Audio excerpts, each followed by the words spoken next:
7 judokas tahitiens engagés pour autant de médailles récoltées. Chez les moins de 48 kg, Ambre Popov lance la moisson d'or tahitienne pour ses mini-jeux. La jeune espoir est ensuite imitée par sa partenaire Tereima Tuatini Bop, sacrée en moins de 63 kg. J'ai beaucoup de fierté d'avoir pu représenter le pays dans ma catégorie.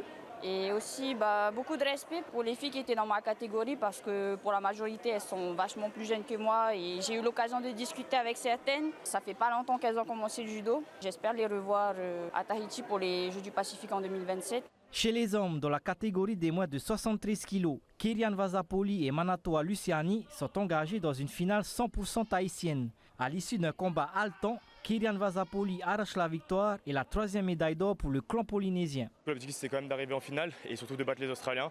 Ça a été chose faite en demi-finale chacun de notre côté. Donc après c'était un peu du kiff on va dire, on savait qu'on avait fait le travail.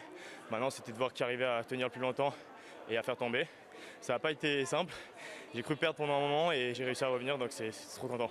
La moisson de médailles au judo est complétée par 3 médailles d'argent décrochées par Manatoa Luciani, Lucas Chen et Tamaterei Hervé. Et une médaille de bronze pour Rahiti Reia. Une première journée de compétition réussie pour la sélection tahitienne. On était présent sur 5 catégories, on fait 3 médailles d'or, je pense qu'on pouvait faire les 5 aujourd'hui. Alors qu'au départ sur le papier c'est forcément une journée très difficile, on a 2 Australiens en moins de 73 kg, un Australien en moins de 66 kg. Donc évidemment très fiers de nos jeunes qui ont montré de très belles choses. On en veut toujours plus et ils sont vraiment pas passés loin de faire quelque chose d'extraordinaire. Le compteur de médailles pour le judo devrait continuer à grimper demain avec l'entrée en liste des poids lourds et du tournoi par équipe.